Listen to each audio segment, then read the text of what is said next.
Kalian tahu gak sih? Ada satu waktu, itu tepatnya satu malam, yang dianggap oleh sebagian warga malam itu adalah malam yang benar-benar keramat.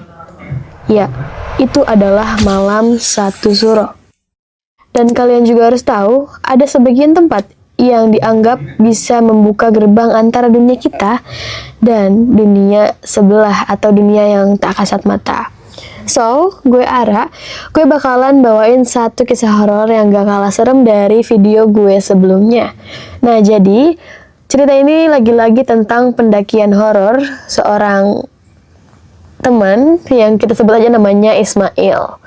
Nah, bagi yang belum pernah naik ke gunung ini, atau kita sebut aja Gunung Lawu, mungkin mereka nganggap Gunung Lawu adalah gunung yang indah, gunung yang adem, sejuk di mata, megah. Pokoknya indah banget kelihatannya. Tapi bagi beberapa orang yang udah naik ke Gunung Lawu, mungkin nganggap gunung ini tuh dari sebagian mistisnya. Atau hal-hal yang gak boleh dilakuin di Gunung Lawu. Nah, kita langsung aja ke ceritanya. Saat suara hilang, kisah lain pun dimulai. Dan yang tak kasat mata kini bersuara.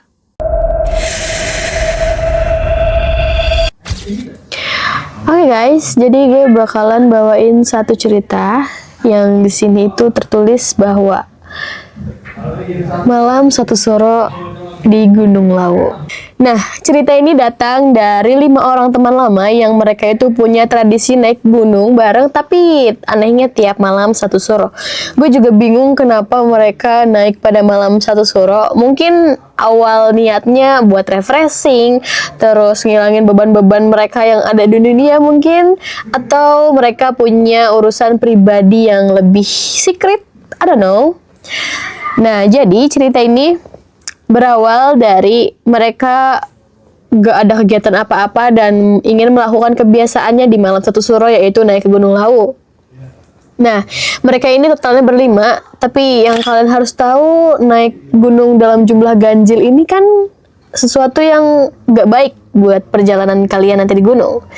So, mereka tetap maksain buat jalan tanpa mikirin hal-hal yang kayak gitu, karena awalnya niat mereka itu baik buat naik ke gunung. Nah, sebelum mereka berangkat, mereka berdoa dengan seksama supaya di perjalanan itu lancar tentunya. Nah, mereka kumpul di Cemoro Sewu itu sekitar jam 3:30 sore. Niat mereka itu awalnya langsung naik gunung, dan jam 12 malam itu mereka sampai di puncak gunung, sekalian tidur dan lihat sunrise ketika paginya. Dan besoknya mereka akan langsung turun. Itu niatnya mereka. Tapi Lawu punya rencana lain tentunya. Baru sampai di pos 1, mereka udah disambut sama makhluk khas Gunung Lawu, yaitu burung jalak gading. Biasanya, burung ini ramah ke semua pendaki yang baru naik Gunung Lawu. Apalagi mereka itu suka nyamperin orang-orang yang suka ngasih makanan ke burung ini. Tapi, sore itu burung jalak gading ini bener-bener aneh. Dia cuma diam, matanya tajam, dan gak bersuara sedikit pun, lalu pergi gitu aja. Kalian juga tahu kan bahwa kalau burung jalak gading ini merupakan salah satu pertanda. Dan katanya rumor burung jalak gading ini adalah bukan burung yang biasa, tapi burung ini salah satu penjaga Gunung Lawu katanya. Dan yap, itu adalah tanda pertama yang mereka dapetin saat mau naik ke Gunung Lawu. Belum jauh dari pos 1, mereka tiba-tiba udah ngedenger auman harimau yang lumayan kenceng. Aneh, tapi kan harusnya harimau Jawa ini bener-bener udah punah.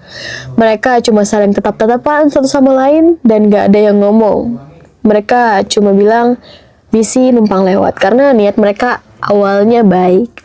Nah, di perjalanan, langit udah semakin gelap dan tiba-tiba hujan deras membasahi mereka. Tapi untungnya mereka ini membawa jas hujan plastik, dan untungnya mereka langsung sigap memakainya saat itu juga. Tapi yang namanya hujan pasti bikin trek jadi licin, curam, susah, terus nguras energi yang bener-bener harus ekstra banget, apalagi pendakian ini malam-malam. Sesampainya mereka di pos 2, mereka cuma istirahat sebentar karena mereka tahu di pos 2 ini katanya ada satu cewek yang pernah meninggal, dan katanya itu gara-gara menghirup aroma gas belerang yang ada di pos 2. Dan tanpa mereka ngomongin hal-hal yang kayak gitu, tiba-tiba hawa di sana itu bener-bener gak enak sama sekali, dan mereka mutusin buat lanjut naik ke pos selanjutnya tanpa memikirkan hal-hal yang seperti itu. Soalnya mereka nggak mau ke distract sama sekali. Dari pos 2 ke pos 3, tanjakan udah semakin brutal. Bebatuan udah semakin tajam dan jalan itu semakin licin. Kanan kiri udah jurang. Dan salah satu dari mereka ini mengumpat dengan khas Surabayanya. Katanya, Asupul kabeh, Cok. dan itu pun langsung ditegur sama temennya. Woi, jaga omongan. Kita ini lagi di lau, bro.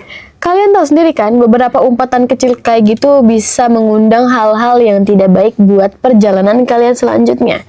Nah, semakin naik di trek, mereka tuh udah semakin ngos-ngosan, nafasnya udah semakin capek, dan mereka istirahat sebentar sambil mikir, kenapa ya pendakian sekarang ini rasanya berat banget, kayak ada sesuatu yang aneh.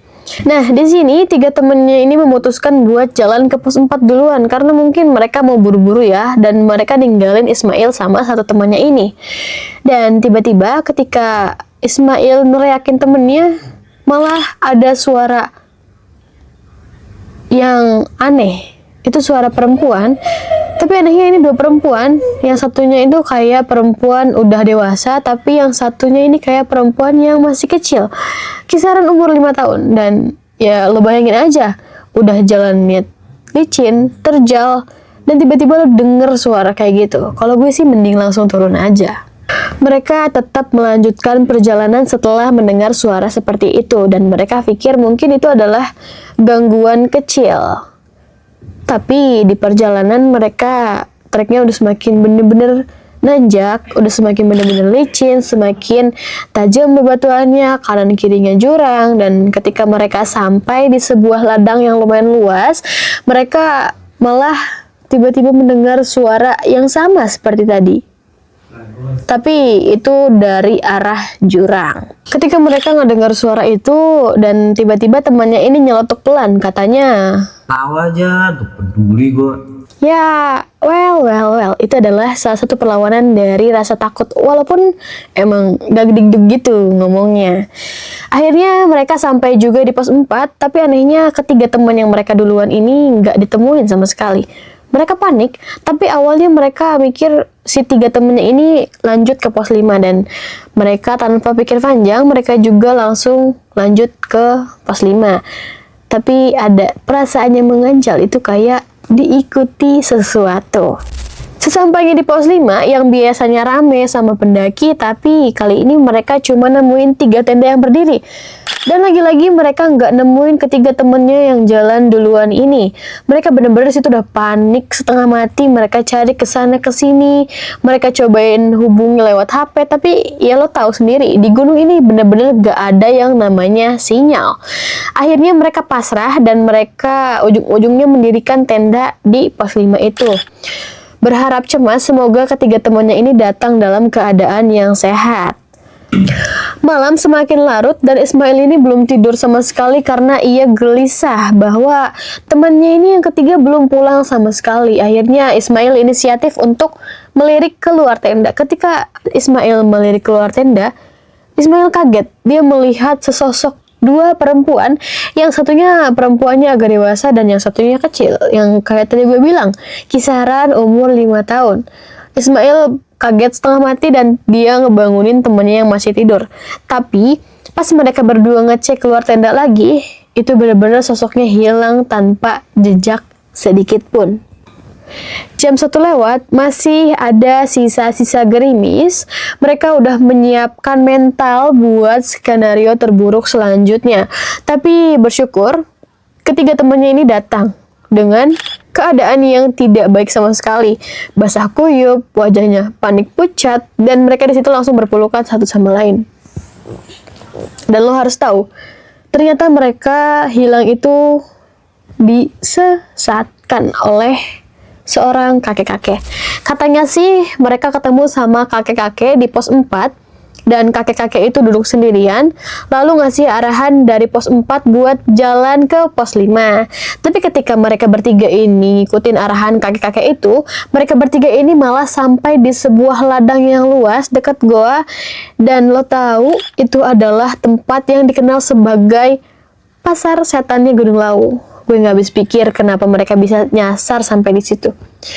Dan gongnya lagi, mereka ketika nyasar di situ bener-bener gak ada persiapan apapun.